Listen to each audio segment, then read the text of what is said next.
Hey folks, thank you for joining us for another exciting episode of Yoml. This is the Year of Magical Learning podcast. Today we are doing reflection 233, believe it or not, and we are looking at a book. It's called Undistracted. Capture Your Purpose, Discover Your Joy by Buff Goff. Yeah, man, I can't love this book. Bob's one of my absolute favorite authors. Just favorite people. He's not a great writer actually. But he's an amazing person. So if you remember back from Love Does is the book that we did earlier in this Yeah, yep. yeah, That's what. yeah. And then we also did Live in Grace, Walk in Love, which is my daily like little reflection journal that I keep. I like, will read a reflection from somebody else and I'll write my own thoughts about it, just kind of get my mind going. So Bob and I spent a whole year together as well, every day, going through his daily similar to the Year of Magical Learning, like just reflections about his life and living in grace and walking in love, right? So like he also has written a lot of other really good books that are pretty popular out there, but he's actually like a career lawyer. And he's just like he's like one of the most interesting people in the world, kind of thing. Like A guy with a purpose. he's a guy with a purpose. Yeah, I mean he's like an ambassador to like Uganda. He's I don't know. He just is always there for his friends. Like and the craziest situations happen, and he just loves everybody. I mean, honestly, like the guy just loves everybody. Like, I mean, and he's just full of love. Like literally the book that he wrote, Love Does, is just, it's very synonymous with his purpose. We talk about a lot about like, beavering on purpose in this journey. Like Bob Goff is beavering on purpose, right? Beavering on purpose, you said? Yeah, like when you're a beaver must Hey, dam kind of thing.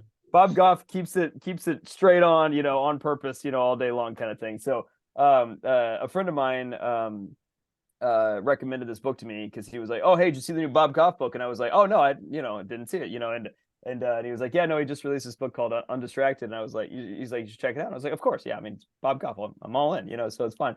It's always a fun journey with him, even though it's not like the best book ever or anything like that. But it's always just a fun journey just to hear his stories. And it's so true. You and I talked about this yesterday. Like, talk about soul in the game. Like Bob Goff has his soul in the game. And it's just something you just it just is it's attraction. Like it's an attractive thing for people to like want to navigate gravitate towards. So the reflection from this book was actually about uh, a distraction check. This is something that Bob Goff does for himself to make sure that he's still on purpose, I guess, in general. So when I wrote this reflection, I started this off by saying, I got a confession. Like I have been distracted for like the past month before I wrote this particular reflection, before I read this book. It was perfect timing for this book, to be honest with you. As you guys know, my personal, life's purpose these days is what I call living for two, which is, when I'm able to perform and bring my values to life, that's when I get into a flow state. And when I find that flow state with, doing the things that I love on purpose, I'm able to still find a way to connect with my daughter in those moments. And that's why it's so important for me to try to find that way to keep her, in my life and to keep a relationship with her and find those moments with her every single day. So like that's what my life's purpose has become, right? And that's how like Your Magical Learning, started, and all this other stuff that we've been doing. It's all been just, like things that we all love to do together, and finding more and more people to, helping to encourage them to do the stuff that they love and figuring out what their purpose is, right? So normally it's pretty easy for me to do these days at this point in time. I mean, we've been, we're three and a half years into this journey, and 3+ years into this journey. And you guys, I think I've told you my normal routine, but in the morning it's her and I spending time together writing and doing a reflection, and then working on whatever writing project they're working on, i.e. Your Magical Learning for the past 18 months and or 16 months or whatever it's been. And then we'll flip it over into learning, from some book together, just learning about some new concepts and having a good time. And then we'll go take a run together or go do some exercise, get some movement, and just spend all that time with each other. And then from there we jump into like our work day, whatever that it consists of. We actually changed our entire work life to be able to spend more time during that work day. When I wrote this one, I was still at Salesforce when it really was just work. Now it's more aligned to I get to spend more time with her during the course of the day because we're helping to mentor and help other people to find meaningful work and things like that, which is important to us. And then at the end of the day, we get to spend time with True or go play tennis or whatever and do this stuff, right? So normally that's our normal day, and it's usually pretty easy. And whenever I struggle these days to try to find the energy, I just think of her and all the things that she went through and what she taught me, and it's easy to build that reminder in my mind to say, like, if she could do what she did, I can sure as shit, do another day of spending time with her and finding that time, right? Well, it was relatively easy most days for me, just because I love spending time with her and I can, find those moments. And we talked about this in the last one with the alchemist and not dropping the spoon, but at the same time seeing the castle, right? Amelia helps me to do that every single day as we're doing these activities with her. Well, unfortunately, a month before this book, I was super distracted. It was really, really hard to live for Two every single day. It all started when my family got COVID. So our nanny, who came over here every single day in the morning, got COVID. And so she got my son sick, and then she got my son got my wife sick, and then my wife got me sick. And so for like 3 weeks, we were all locked down, away from everybody. Our nanny couldn't even come over because she was still recovering. And that was when we still had like protocols and shit you should follow with COVID, which you probably still do. But I mean, like, we were locked down in our home for 2 weeks without childcare help, and whatever, that's fine. We were still working full time at the same time, so I was still able to do all my stuff with Amelia. It wasn't easy, but it was what it was. Literally about a day or two after that finished, our AC went out. And it was like the hottest in the middle of the hottest damn summer. That was like, I mean, it was like 95 degrees out or whatever, and super humid. It was gross here in Indiana, and True's probably laughing because he's like, oh, it's like every day in Texas, but like, in Indiana, that's not how we roll up here, and my house was like just insanely hot, and it was getting gross, and we had every fan on and windows open, and it was not cooling down in here. And we were actually starting to worry about Luca's safety. So we were like, okay, we tried to stick it out for like a night or two, and we were like, and called the AC company. They came out and they confirmed like our AC was shot. And then we were like, oh, well, shit. Well, now we're gonna have to go to the warranty company, and we're gonna see if we can, get this thing to be covered. And they did. They said, hey, we'll cover it, but it's gonna take weeks before we can, come out, evaluate it, figure out all the parts. And we're like, fuck, what are we gonna do? So we tried to stick it out and stay here, but we just couldn't. So one day, finally, I had enough. We were worried about Luca's safety. It was really, really hot in here. It was like 88 degrees in our house or something like that, and like it was just going up, And I called my parents, and I was like, we need help. Like we gotta go somewhere. I was like, can I come home for a couple days or whatever it is? And they were like, yeah, of course. So we like hastily grabbed all of our threw some clothes into a hamper, and grabbed our laundry baskets and chucked them in the car, took a bunch of Lucas stuff down to my parents' house. And we were, had only plans to maybe stay for like 2 or 3 days or something like that. Well, those 2 or 3 days turned into three full weeks. Like, I mean, so now not only am I out of my house, we don't have any of our stuff. We're going back and forth from our house all the time because we weren't planning on any of these things. Like shipments are still coming to our house. Our neighbors are like getting all of our mail all the time. And, and we're like, we have no idea when we're going to be able to get back to our house. I'm trying to do, write in a weird space every morning when I got my dad and my mom, screaming and yelling and, whatever, and do whatever the hell they're doing in the mornings. And,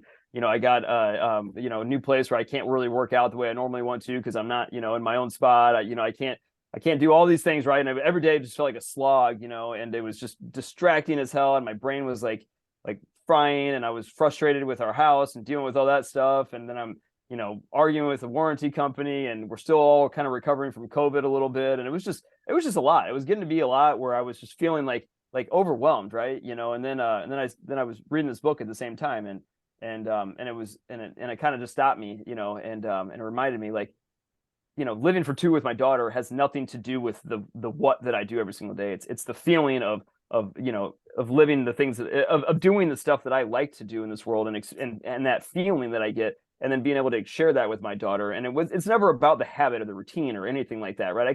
I can change whatever I want to change in that in order to still, live my purpose. And it was, you get so stuck in a routine sometimes where you're like, well, if this is all jacked up, then I get all screwed up, and it is what it is, and you're all over the place, right? And this was just a great reminder for me to be like, look, this isn't about this. This is about staying on purpose and spending time with my daughter, and wherever that comes, whatever form that takes, like, that's fine. Like, just go find new ways to go live that life. So this was a great reminder to me of what I called the distraction check is the title. This is what Bob does every week, of like, checking in with himself. And I decided to use my weekly visit to my daughter. I go visit her every Sunday at the cemetery, and now we use this as almost like our weekly L10 meeting, where it's like we do a distraction check of like, are we still on purpose? Are we still living for two? Are we still doing what we're supposed to do every single week? And her and I get to check in with each other and just kind of get our mind right, So this is a good book to remind yourself of, like, it's not about the what you do, it's about why you do it. And it's about,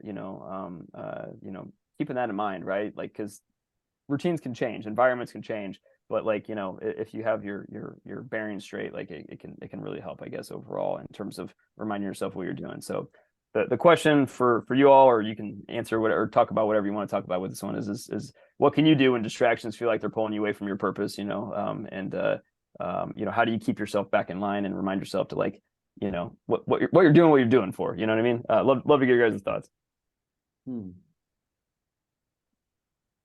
True, you go first always. Okay, I can go. So I think Chris has been asking me these questions for a couple of days straight in a row already. He asks me, "Hey, True, what's new?" And I keep saying nothing. Right? This is so it reminds me. So when Chris was going through his day routine, I say, well, the thing is, he does this every morning. He does this after that, and then this after this, and then in the evening he does a little bit of this. It reminds me of the Mexican fisherman.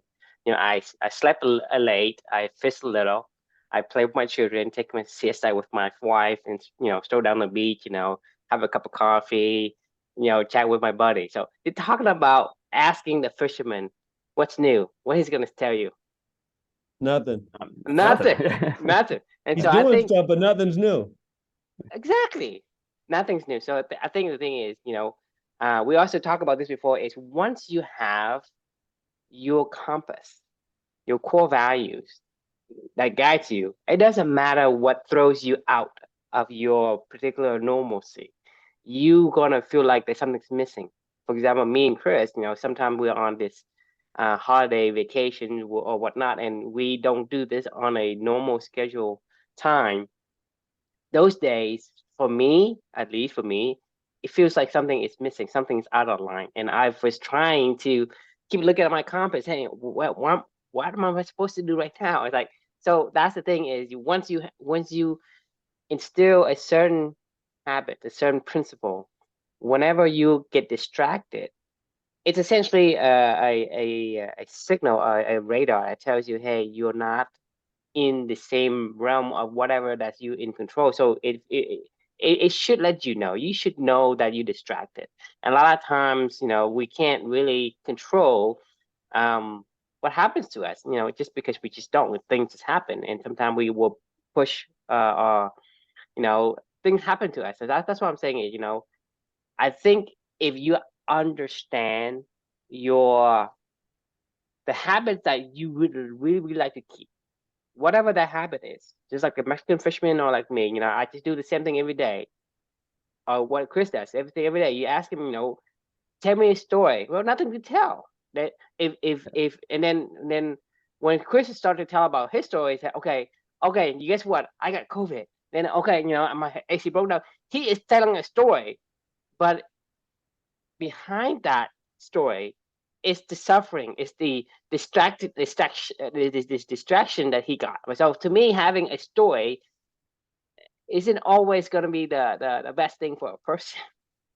So it always depends, So I think for me, it's like once you get to a normal day, like Tuesday with Mores or the Mexican fisherman or what Chris and I do every day, to me, that is what I'm looking forward to.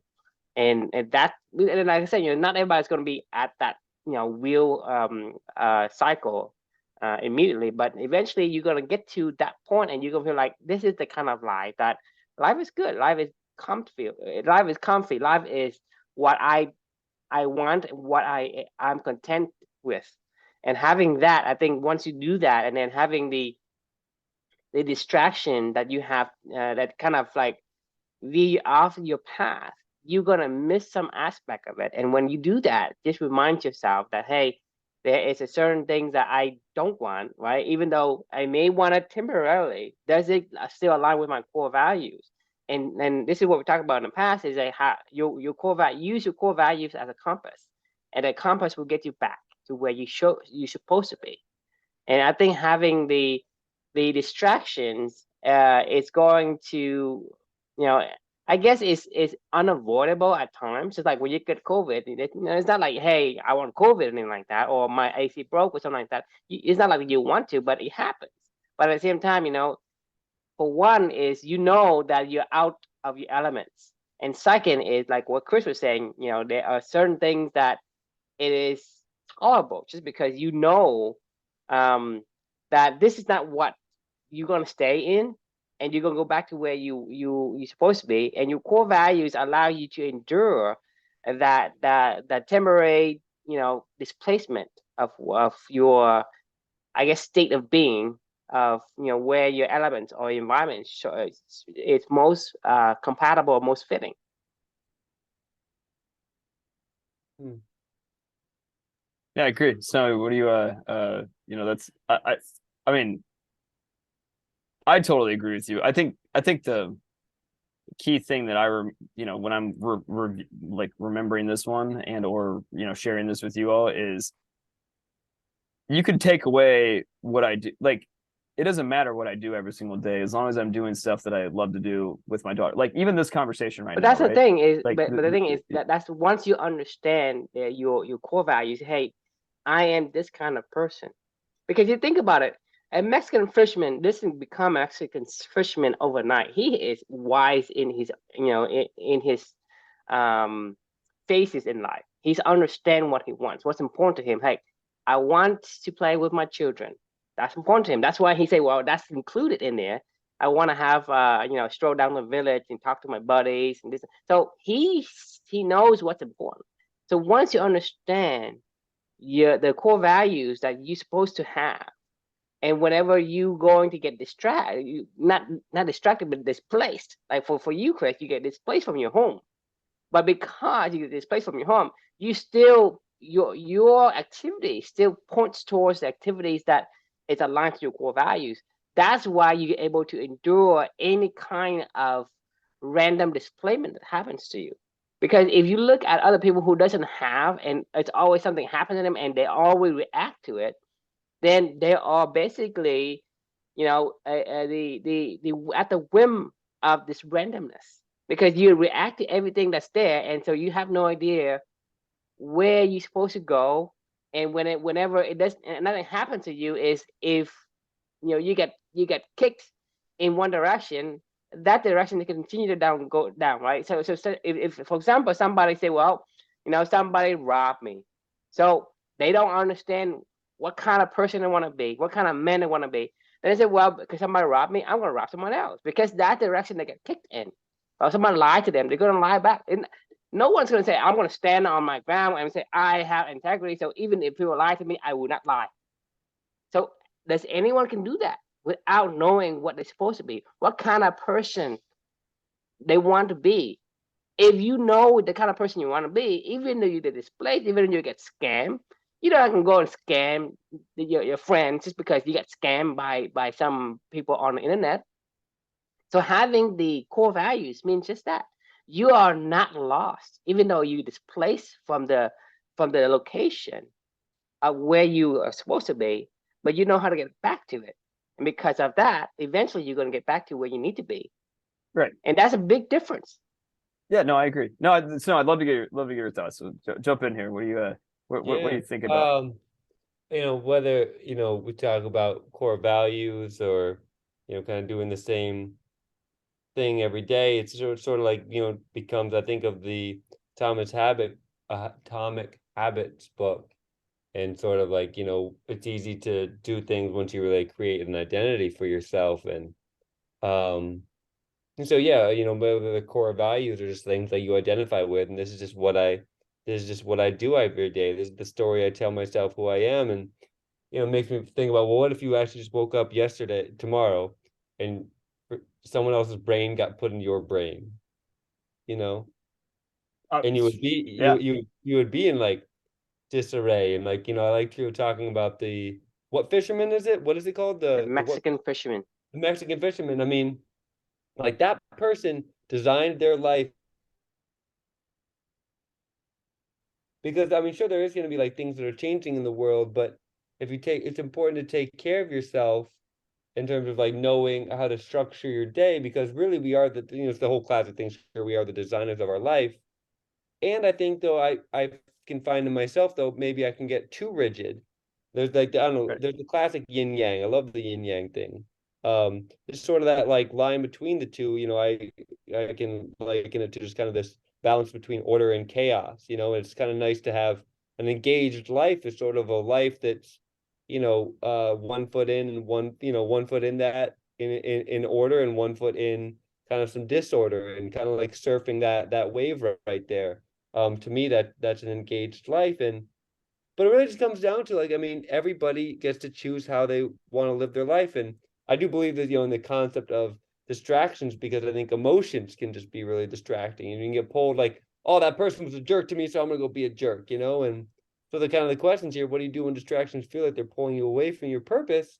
Like whether they're core values or identity, or for me, I have this isn't it, but I have on my list, I think I've shared with you guys before, whether it's daily habits I like to do or my goals. And I'm sure those like morph over time, but like I think just having some grounding and having some story that you can habitually tell yourself, um, one just makes we all need something to sort of pull us into the future. And that can be our identity. Oh, I am Chris here, so I know what I'm going to do tomorrow, and without a concept or a construct pulling us into the future, it can be debilitating, I think. And so that's why we like Sure. stories. We like, to be able to tell ourselves uh things because it just it creates I guess a comfort about the future, and then we know where we're going.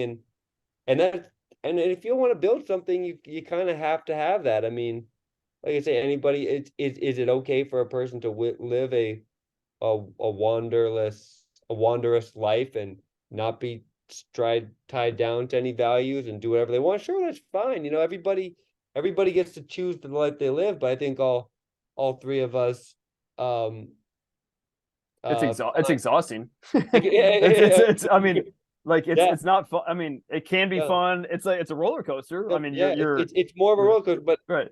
I think all of us, sure we like the peaks and valleys, but I think in me in my life, I find that I would rather have like a chill roller coaster, through life rather than some really dips and sways. So I think just having that more storyline about who I am, and as I continually though, because I mean, I'm constantly changing though, whether I'm reading a new book and thinking new concepts. And so I think it's important for myself to say, hey, like, what's new?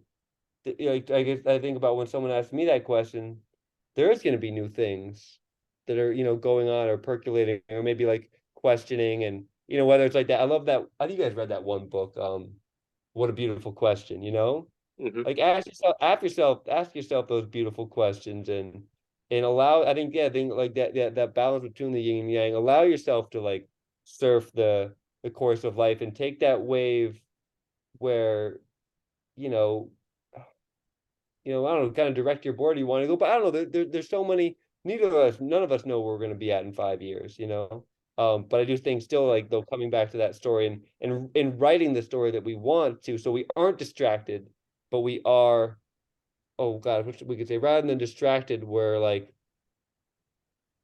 I don't know, uh, I don't know what the opposite of distracted is. Where you like we like or just Indistractable. indistracted, or like we're the creators of our life, I guess. I think just coming Right, back to right. that, let's be I the mean, creators of our life. it's So purpose driven. I mean, that's what it yeah, is yeah, right. Like it's and a we'll, yep, yeah. And sorry, one yeah. more riff, and then that's the thing. I think because even just from that last book I read about, just like on the importance of purpose over happiness, because like purpose gives us meaning, more than happiness will give us meaning. And so, and purpose comes from like the stories and that we tell ourselves and our identity. So anyway, I think it's a great concept to keep us all, I think, focused so that more people can have a less distracted life. And continue to do things like you do, Chris, like enjoying spending the time with your daughter or trio, just continue like spending doing the habits that you like to do, so that you do feel fulfilled in life and you do have purpose. Right. Yeah. I mean, I think I love everything you just said, honestly, because I totally agree with it all. And not only, I want to make it clear though, like when we say we're not doing anything new, like we're doing a lot of stuff new every day. Like, I mean, Yeah. there's a ton of new things that have been learned today, like, I mean, I've been, Amelia and I learned a lot about a lot of new things today, some days it's a shitload of stuff. Some days it's a little bit of stuff, or, the run we went on today was brutal because we did a stupid workout yesterday where I decided, it's so nice outside. I was going to go, for the first time, do like a full on, Tabata, like really strong hit workout or whatever. And my legs, even though I work out every day, my legs felt shot today. So like the run was a struggle, but I was like reminding myself the entire time of like, hey, make sure you're checking the castle because the fucking day was beautiful, and like, that run was unique because I was in pain, but like I slowed myself down, enjoyed myself with my daughter, listened to our book while we were on a run, et cetera, and like learned some new stuff. And then we get this conversation. It's totally different. Like, I mean, I don't know what we were going to talk about 5 minutes before we started talking about this. I just read my own reflection and, and then we had a conversation. I get to enjoy the stuff with you guys. And then all the stuff that happened in the middle of the day, like was totally new. You know what I mean? Like to say that we don't do new things every day, like is a Well, there's newness within like, I mean, within the routine. It's like we do right. the podcast every day, and I don't. I mean, we are at 2:33, and Chris and I were talking about this, and we basically don't want this to end, and I don't even look forward to the ending of it because the thing is, we do this the same thing every day, almost at the same time every day. But that's the thing is, what do you do? Oh, I did a podcast, right? But this is what we're talking about in the past, Chris. What was it? You remember the social media lesson we talked about something about like how you have to be, forgot what was, it's essentially like, on social media you tell people that you did a lot of stuff, but a lot of them it's just bluff, right? But the thing is, inconspicuous consumption versus conspicuous consumption. Say those terms again. I don't know those terms. All right. So conspicuous consumption is, when you buy like a Lamborghini and you go roll up at a, and you drive around your neighborhood because you want everybody to see like my experience, like I just conspicuously consumed my wealth so you all can see it, right? Inconspicuous consumption is spending your money and your wealth on things that you love to do that are more like activities and services and not necessarily like goods and things like that, that's conspicuously, like in theory you're not supposed to know that I just spent $5,000 on a Greece trip, on a trip to Greece with my family, right? Or something like that, like because we just wanted to go experience Greece or whatever it was, or in theory you're not supposed to know that I spent $1,000 last month on new books, like in theory, right? You're not supposed to know these things. Like this is just me inconspicuously consuming what I like to do, right?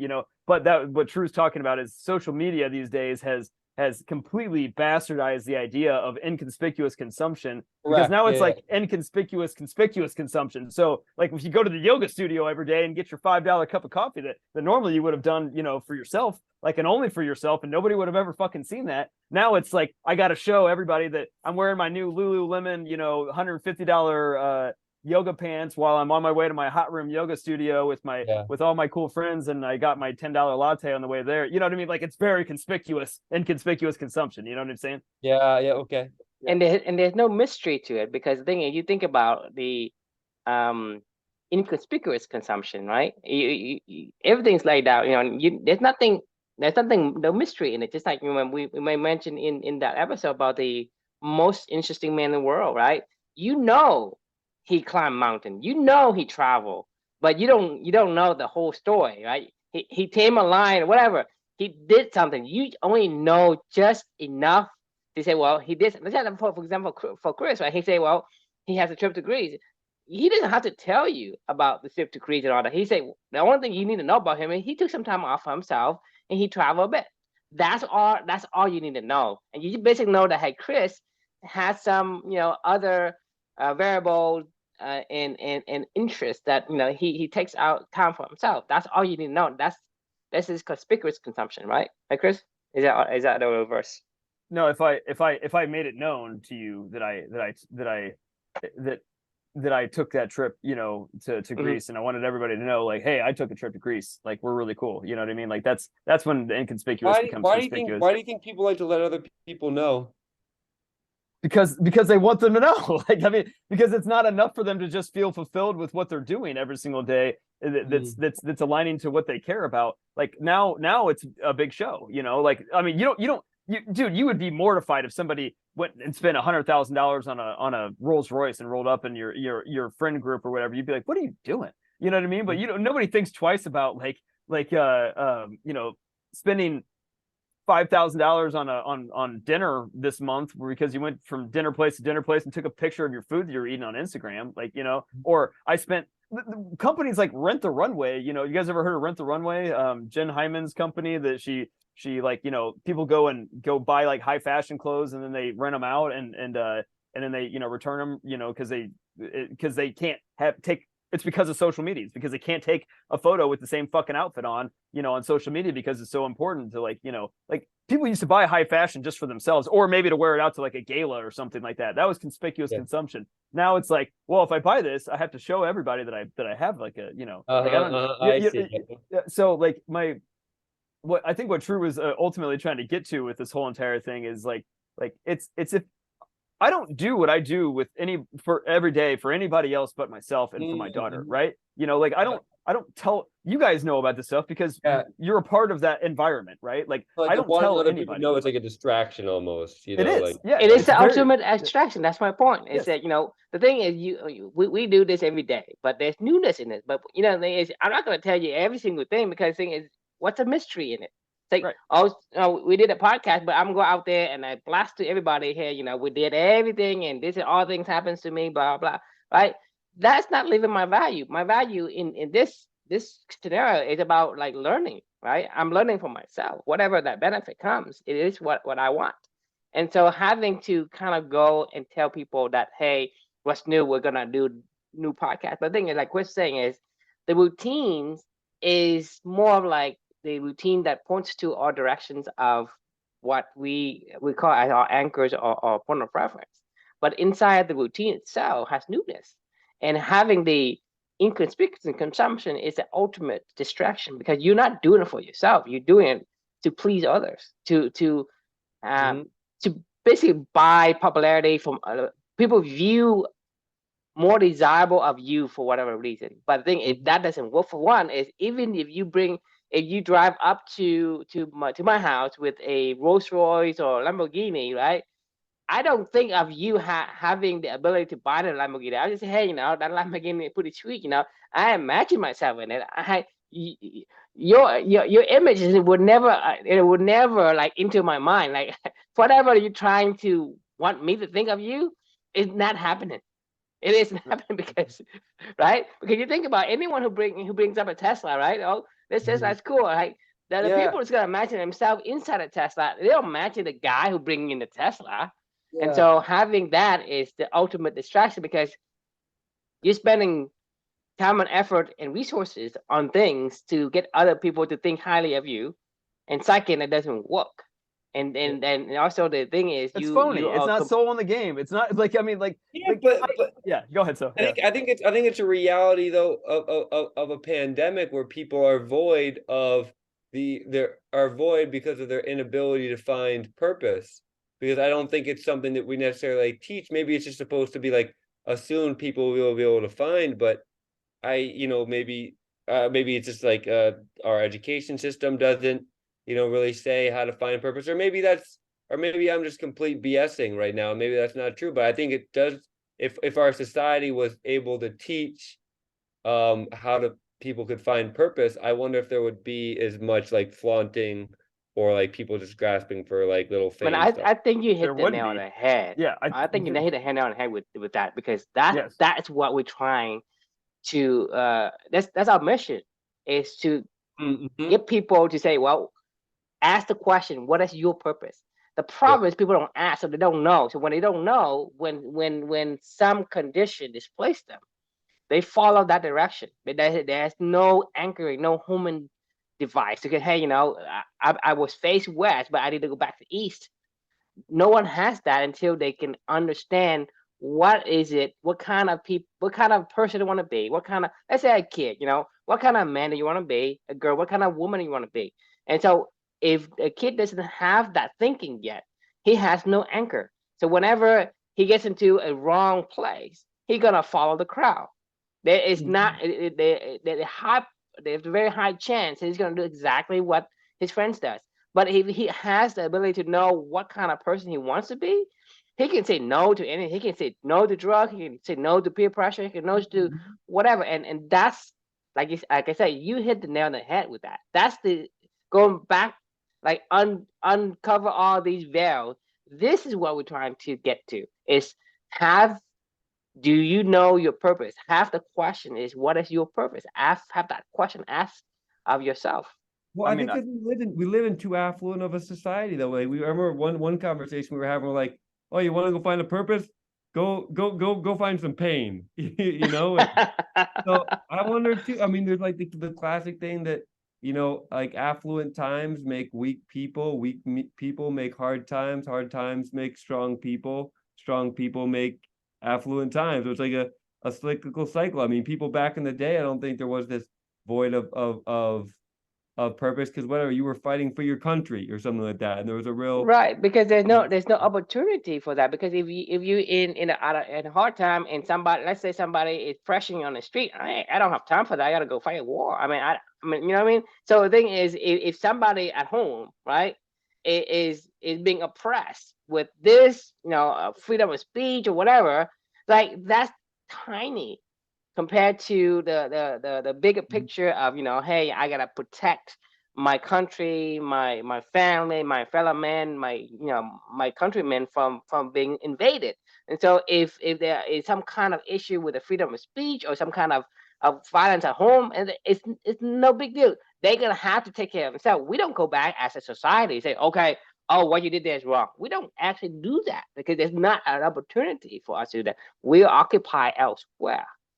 And so having in a hard time, there's less people going to give the input, and it doesn't drive it because essentially, in a peacetime, right, you're not solving your own problems. You're not learning a lot of the things you're supposed to be learning. Somebody is solving it for you, because you say, hey, just give it to the law, the law will take care of it, right? And so, or hey, if for me, like, when I grew up, we were poor, right? My parents are working like 2 jobs. And so if I have some kind of issue with my brothers, right? Or I have some kind of issue with homework or whatever. So if I were to get mad at my brother, we duke it out. We duke it out, we get into fight. So like for me, it's like, you can punch me a couple of times, I won't go down that easy. Because I have been trained to get hit in the face many times. So that's the thing, is my parents aren't at home to say, hey, don't do that, or even prevent it from happening in the first place. I mean, it didn't escalate up to the point where we broke each other's arm. And same thing with homework, right? Geez. I mean, I broke both my arms, like, when I was young. I was a bad kid, but black sheep, black kid, a very, very bad kid. But like I say, I've learned through, because my parents are working. There's more important things than, to kind of like structure your kid and make sure they don't fire, to make sure they don't. Like for me, it's like I do my own homework, I take care of everything else, right? So it's not like there's a parent for you there to say, hey, do this homework, do that. Because when kids get too easy, they didn't have to experience the cycles of making decisions for themselves. So they have less of a practice and training. And therefore, when they get older, they become novice in terms of handling the situations. I agree. Like purpose, in my opinion, takes the decision-making process out of it. Like you don't have a decision to make. Like it's either you do it or you don't do it. There's no you accept the calling or you don't, right? What's that? You accept the calling or you don't. Is that what exactly? You mean? Yeah, that's what I mean. Like when something external is presented to you, you either say, like, I've told you guys this multiple times on this whole journey. You guys have seen this. You guys have seen this with me through this journey.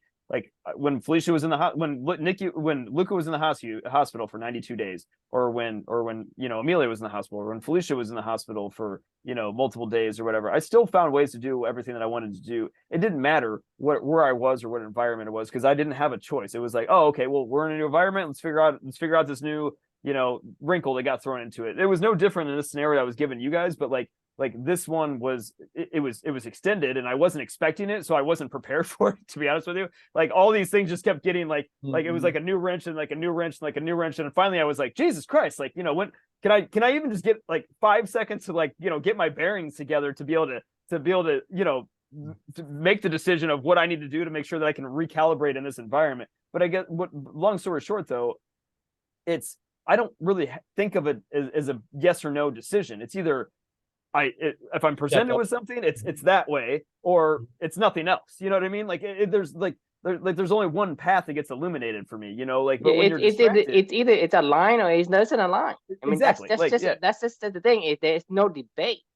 Just like you say, well, if you go and ask, the questions about, what would Jesus do? You basically use him as a point of reference. And the thing is, if Jesus were to steal and to kill, whatever, you know that he does it. So there's no debate in whether you should steal something. If you ask the question or you use something as a point of reference, right? As an example of what would Jesus do? And that actually say, well, it aligns or it doesn't align. So there's no debate between your angel on your shoulder and your devil on your shoulder. Say, okay, maybe this has the benefit, the other one has these other pros and cons, whatever. You don't have no internal debate. You say, well, it's not what Jesus would do, and I won't do it, or it would be what Jesus would do, and I will do it. So having purpose is exactly like that. Is it because you already picked what kind of a person you want to be, what kind of a character that you want to embrace, and you say, well, if I'm doing this, does this align with that image, or it isn't? And everything else is a distraction. Like, and that's the whole point, right? Is when you don't have that decision making. Now, and to be clear, like I'm not saying one's good or bad. To be honest with you, like I don't know. Like all I'm saying is like there's a clear difference between purpose or not purpose. Like, and I'm not saying being distracted is bad. I mean, maybe there's because I'll also say it. I mean, there was from the Distractible book that I think it was called Indistractable, was looking at a distraction. So I think one thing that's important in terms of mindfulness or just being present is like taking everything as it is at face value and seeing like, well, is this distraction actually going to serve me, or is it going to take me away from my purpose? Exactly. And that's what I was saying in this whole entire thing was the distraction test. That's what, like, this was a great reminder for me to build into my own routine with my daughter to make sure that we check in every single week to make sure that we aren't distracted. You know what I mean? Like I mean that's what I was kind of ultimately getting at with when I'm spending time with her on Sundays. Sometimes it's a quick conversation. It's like, yeah, it was a great week, Amelia. Like, I mean, it was loved what we did, and felt like we're good. Some days, some weeks, it's like this shit that's going on where it's like, all right, all this is going on. Like, let's make sure that we stay focused and like, and just sit back and take a second to think about it together. Because most days I can do it on autopilot.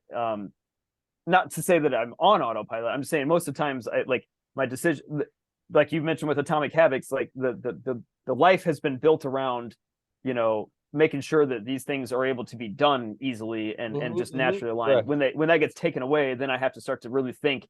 It makes me have to problem solve a little bit, right? And this is good. Right. Whatever, it would not good, whatever, it just is. Right. Exactly. Yeah. So I mean, it's this is a forever debate that Drew and I have been having for the past, however long we've been talking about stuff every single night of like, the purpose versus non-purpose. Like, do you even want it sometimes, or do you not want it? Like, I'm literally of the boat sometimes of like, I don't know, the purpose is all that great sometimes. Ignorance is bliss. And distraction can be great. But I'm on the other side. You have to have a purpose, because the thing is, I don't have control over what I'm made of. I was created in a way that the gene has is to, like you were talking before earlier in this episode, is we're talking about happiness versus fulfillment, right?